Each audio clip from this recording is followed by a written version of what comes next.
Welcome to NTS Perspectives, a podcast by the Center for Non-Traditional Security Studies at the S. Rajaratnam School of International Studies, Nanyang Technological University, Singapore. In this special episode, we are honored to have with us Professor Barry Buzan, Emeritus Professor in the Department of International Relations at the London School of Economics and Political Science. Through his work, he has advanced the field of securitization and shaped our understanding of international relations, including that of non-Western approaches. He will be speaking on the state of the international order today and what it means for non-traditional security in Southeast Asia. This episode is hosted by Professor Melly Caballero Anthony, Ni An Kong Si Professor of International Relations, Associate Dean, International Engagement, and Head of Center of Non-Traditional Security Studies at RSIS. I'm Melly Caballero Anthony from the RSIS Center for Non-Traditional Security Studies. And for today's podcast, we are very honored to have with us Professor Barry Buzan. Professor Buzan has shaped the discourse of security thinking and is a distinguished scholar in the development of securitization theory. He is Emeritus Professor of International Relations at the LSE, Honorary Professor at Copenhagen, Jilin and China Foreign Affairs University, and a Senior Fellow at LSE Ideas, as well as a Fellow of the British Academy. So let's start our conversation on this notion of a new Cold War. Many analysts are now describing the intensifying US-China competition as a second Cold War. But you have written that we are actually currently in a third Cold War. And could you share with us what this third Cold War is, its characteristics, its evolution, and its implication on the international order? Barry? Thanks very much, Melly. I can't actually sketch it in tremendous detail because it's only, in my view at any rate, it's only just started. So let me give you a little background story. It seems to me we had a Cold War, and more or less everybody agrees, from 1947 to 1989. Mm-hmm. Then there isn't so much agreement, but I would say what came after that was a cold peace. In other words, between 1990 and 2014, the great powers did not have an inclination to fight with each other. Right? In a Cold War, you would like to fight, but you're too scared of the consequences of war to do so. In a cold peace, you don't particularly like anybody or trust anybody, but you don't have any reasons to want to fight them either. And you may still be scared of war. Right? So it seemed to me the Second Cold War started gearing up around 2014. The obvious date would be the Russian attack on Ukraine. But there were lots of other things that were happening at that time, which suggested a change in the atmosphere. So Xi Jinping began to take a more authoritarian attitude in China. One began to get the Modi government in India, which was a far-right government. There were beginning to be signs of Trump and Brexit, and clearly the liberal order was in growing trouble. So around 2014, I think, is when you get the beginnings. You could argue about, when it becomes fully fledged. But the Second Cold War looked a bit like the first. It was China and Russia on one side and the West on the other. But there were a lot of differences as well. So it wasn't a replay of the first Cold War. But it seemed to me that when we hit 2025 and the second Trump administration, the whole geopolitical configuration changed, right? Because the United States became, in effect, a rogue state. It adopted a very right-wing agenda, so it was extremely anti-liberal. The United States set about undoing all of the international order that it had created, and in fairly short order, it destroyed the West. Right? So in the first two Cold Wars, the West was one of the anchors. It was one clear side, and you kind of knew what the alignments were and who didn't like who and who was threatening who and what the issues were. From 2025, all of that was blown up. Right? We don't know what the alignments are. Is America aligned with Russia? Well, sometimes it seems so, but then sometimes not. What's the American relationship with China? Who knows? It seems they don't get on very well, but you could easily imagine that there would be a negotiation which would set things onto a new track. So we're in a new geopolitical order in which fluidity is the principal characteristic. And I'm talking here about great power relations. So this is only just kicked off. And the curious thing about it, is that we don't know what the alignments are. All we know is that they certainly aren't what they were before. And they aren't what the Second Cold War was. The only alignment or hostile alignment that's really clear is that between Europe and Russia. And Europe and Russia are clearly fighting a civilizational war. And that's deep and is not going to go away quickly. Whose side America is on, I don't know. China seems to lead towards Russia, but maybe not. India seems to have, in a sense, the key idea for this geopolitical configuration, and its multi-alignment idea, i.e. you just get along with everybody or not, as the case may be, and you make deals as you go, and you don't take sides. You talk about the third Cold War as a fluid situation where there are realignments that are taking place, but these realignments are not very clear. But one of the concerns about post-2025 order is the death of the so-called rules-based order. And there are countries in the world, particularly the global south, although they are disillusioned with the so-called Western-led liberal order, who seem to think that despite the fact that there are rule breakers, and one of the biggest rule breakers, as you know, is the United States, that the rules-based order still exists because countries still believe that for the world to be peaceful, you need to have rules. And I wonder what you think about that. I absolutely agree. If you want a peaceful world, an orderly world is necessary. Yeah. And an orderly world implies rules. I think it's Steve Walt who recently described the United States as a rogue state. And I think that's absolutely right. In other words, we haven't the faintest idea what Trump is going to do tomorrow or the next day. It's just almost completely random. And he doesn't care about the rules. He doesn't care about order. He's about power politics and nothing else. Now, that's a pretty good definition of a rogue state. So I think that's where we are. And that's a bit unprecedented because rogue states have usually been annoying and small. But to have a really big rogue state is an unusual condition to be in, and it's very destabilizing. But you are quite right that there are lots of countries around the place that don't like the Western world order, and the Western world order has been on its way out for some time.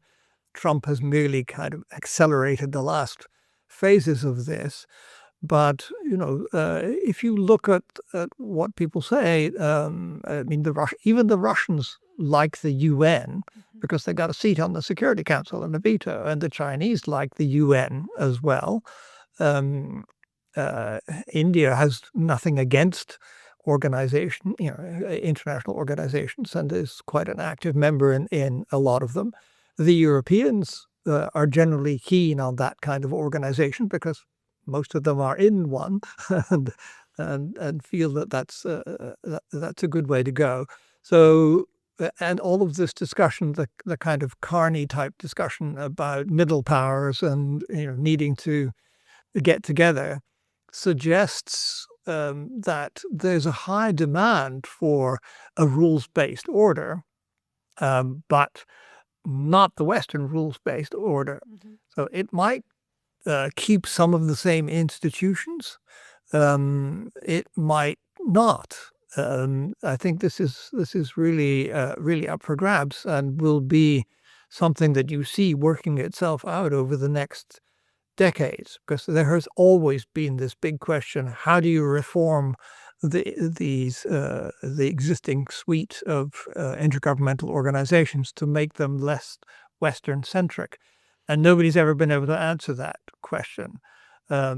We have before us, therefore, I think, an opportunity, although also a problem, to actually make some reforms that the global South and the leftover countries of what was once the West might get together and formulate new institutions of one sort or another. What these will look like, whether they will be global or regional, hard to say, but that is an area where there is opportunity.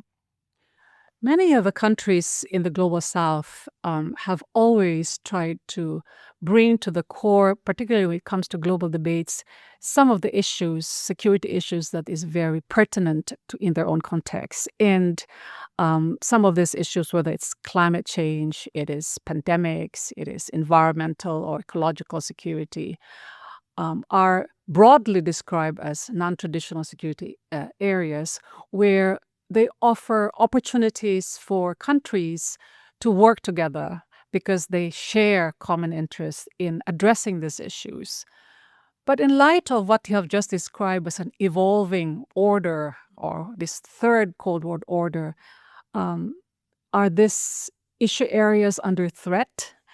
And will there actually be opportunities for cooperation given the kind of situation where it's often described as transactional and more, where countries are more interested in national interests rather than working together in a multilateral way? So I guess what I'm trying to say is, are these issues under threat, and are there opportunities for countries to work together despite the disillusionment of multilateralism that has, in a way, been undergirded by a more liberal international order that we knew before?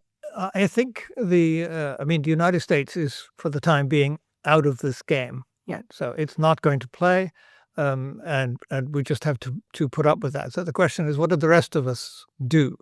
And I think some interesting questions arise here.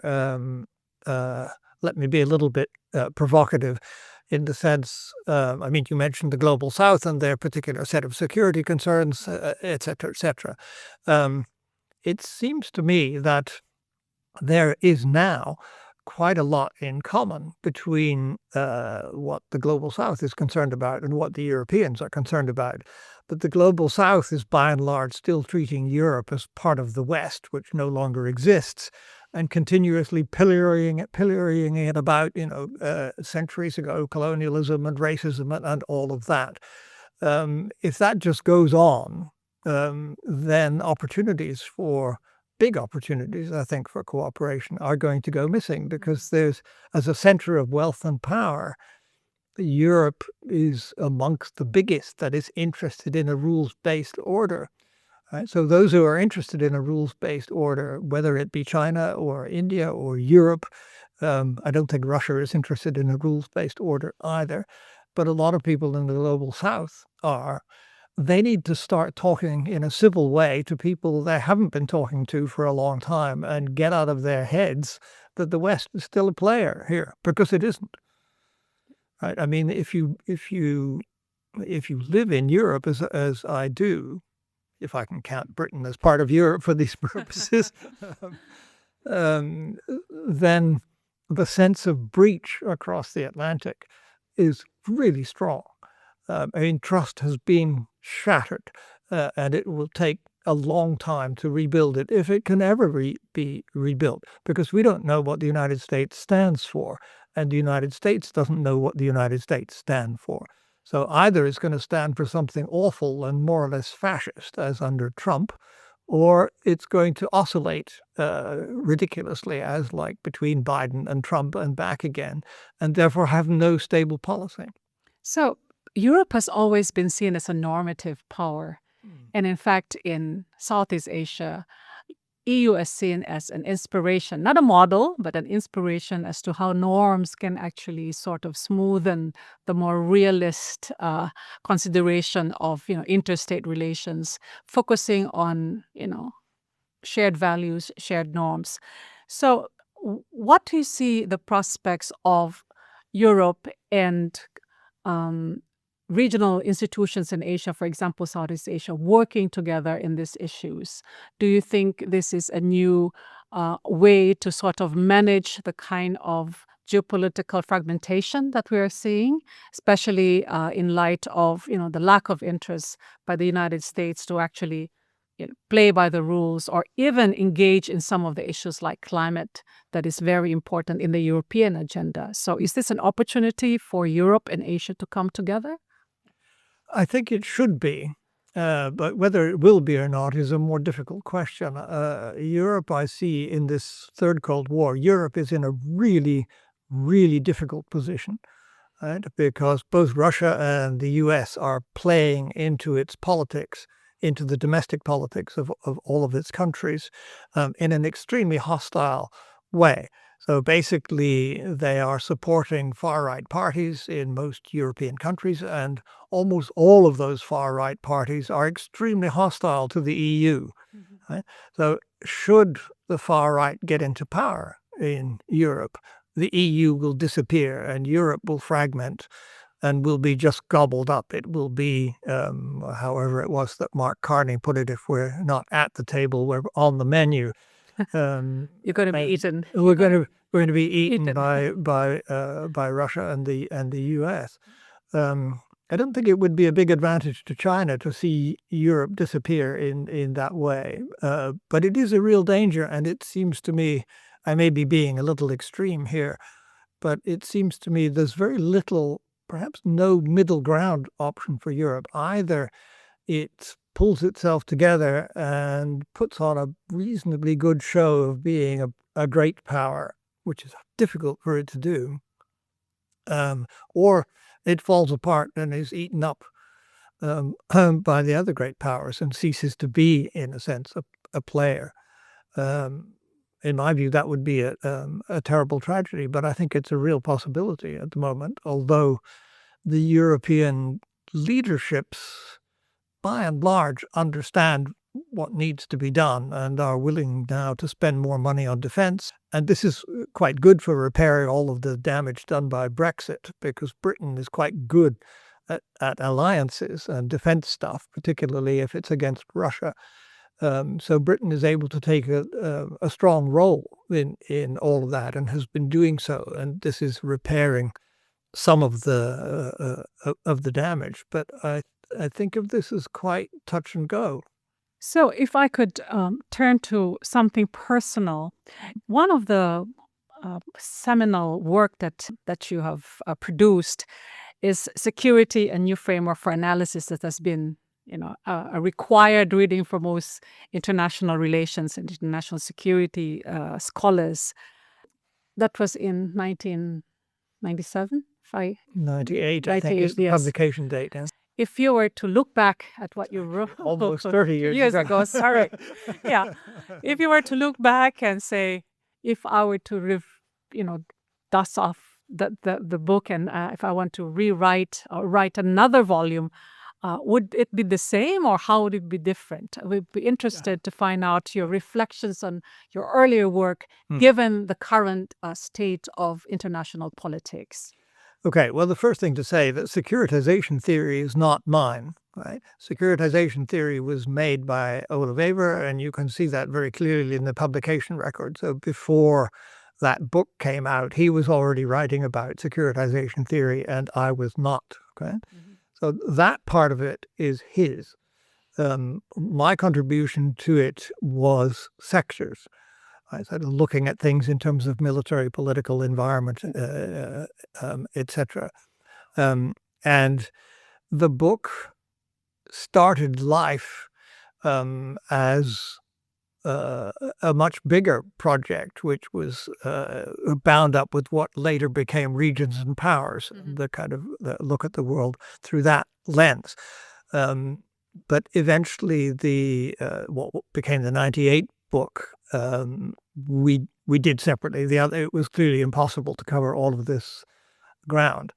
So if the 98 book was being rewritten, it wouldn't be rewritten by me because I have nothing new to say about sectors.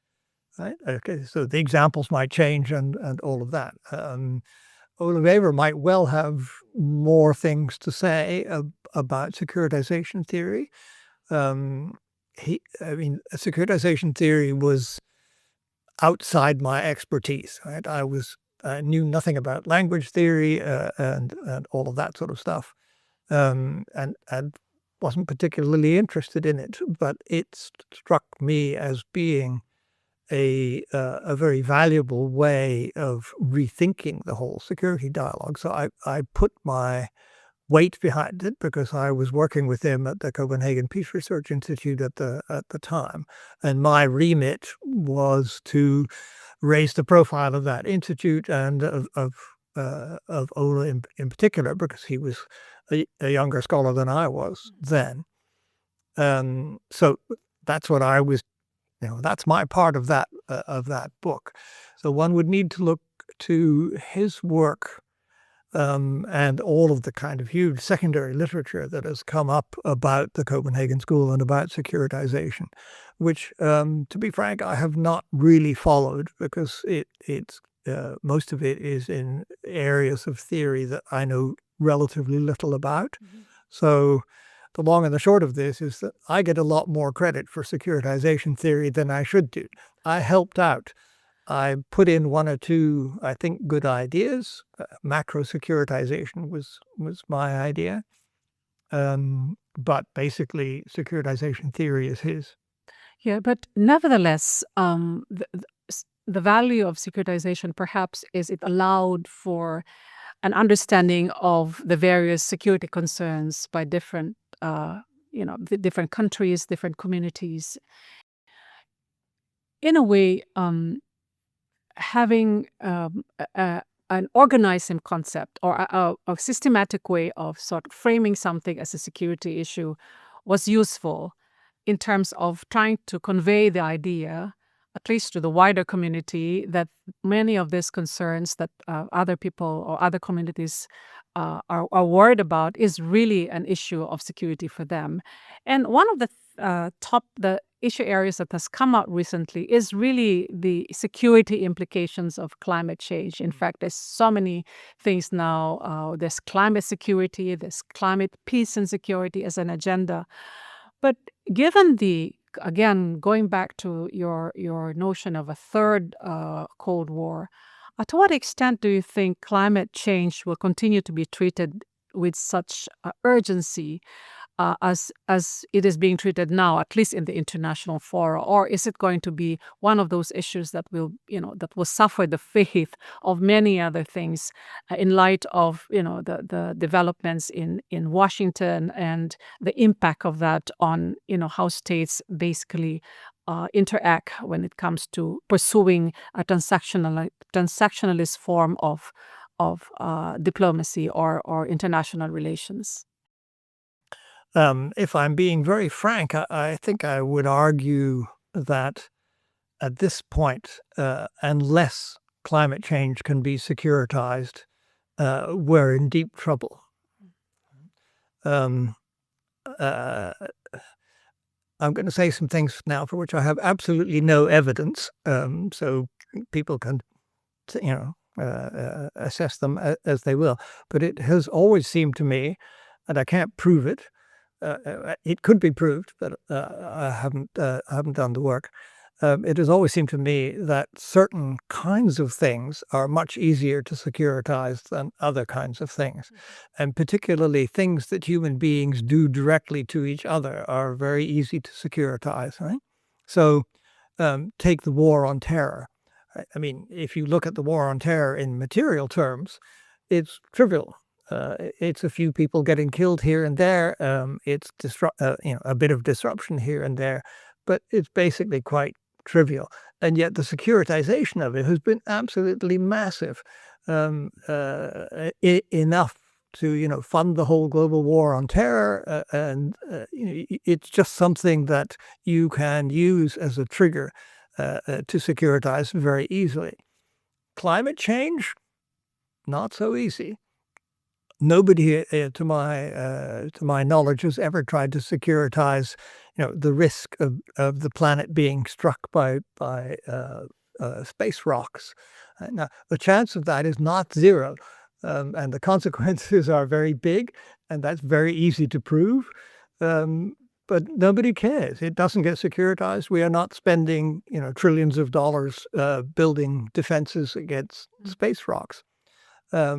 Why is this? I'm not sure, but it does seem to me that the process of securitization is vulnerable to some social psychological issues which make it easier to securitize things that people do to each other in direct ways, and much more difficult to securitize more abstract threats like those from nature or those that come in very indirect ways by human action like climate change. So this is a problem. And for a long time, and with some justification, the people who were interested in climate change didn't want it securitized because they thought that would militarize it. So it seems to me there's a big opening here for the right kind of people with the right kind of arguments to push a non-traditional security agenda into the climate change issue and get this securitized but not militarized. Perhaps I could ask you to just give some final thoughts on what you think should we, the global community should focus on, and perhaps to give some things to look forward to, because if you really look at what's happening today, if you just tune into the newspaper, you get disillusioned by the state of global politics. In light of kind of gloom and doom that's so pervasive nowadays, is there something that the international community can look forward to where they can actually put their efforts together and perhaps build a more peaceful or just world? Or is that something that is a far shot and something that will not yet be clear, at least in the next few years, given the state of fluidity that you were talking about earlier? Well, yeah, it is a gloomy world.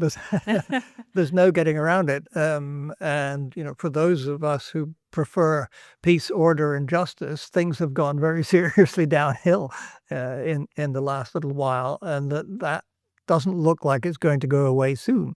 It seems to me the liberal project has collapsed. It overextended itself with globalization and neoliberalism, and the right wing, the far right, really took advantage of that in a very effective way, and they're now the ideology with the wind in their sails. So the question is, what can we do within that kind of context? And I think campaigning in the right way about climate change, getting the far right to change its mind about climate change, and to accept that it needs to be securitized, and it needs to be collectively securitized, and it is not anything to do with liberalism. That's a big project which very badly needs to be done at this point. I think also there's grounds for optimism in the point you made closer to the beginning of this podcast about that there's still quite a big constituency out there which wants a rules-based order, right? So can that constituency agree what kind of rules-based order it wants? It doesn't want the Western rules-based order, although it might want some of those institutions, even if they are differently structured and do somewhat different things, because it's easier to repurpose an old institution than it is to set up a new one. there are places where there's room for positive action, but I don't think there's any getting around the fact that we are in troubled times. Unless you are of a far right disposition yourself, in which case good times have just arrived. We would like to thank Barry Buzan for such an interesting, for sharing with us interesting insights on the state of world affairs.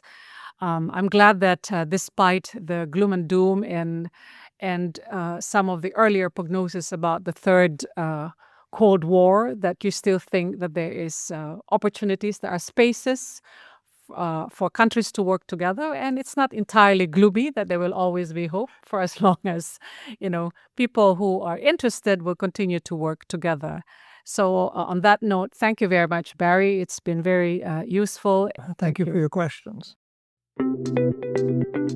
You've been listening to NTS Perspectives, brought to you by the Center for Non-Traditional Security Studies at the S. Rajaratnam School of International Studies.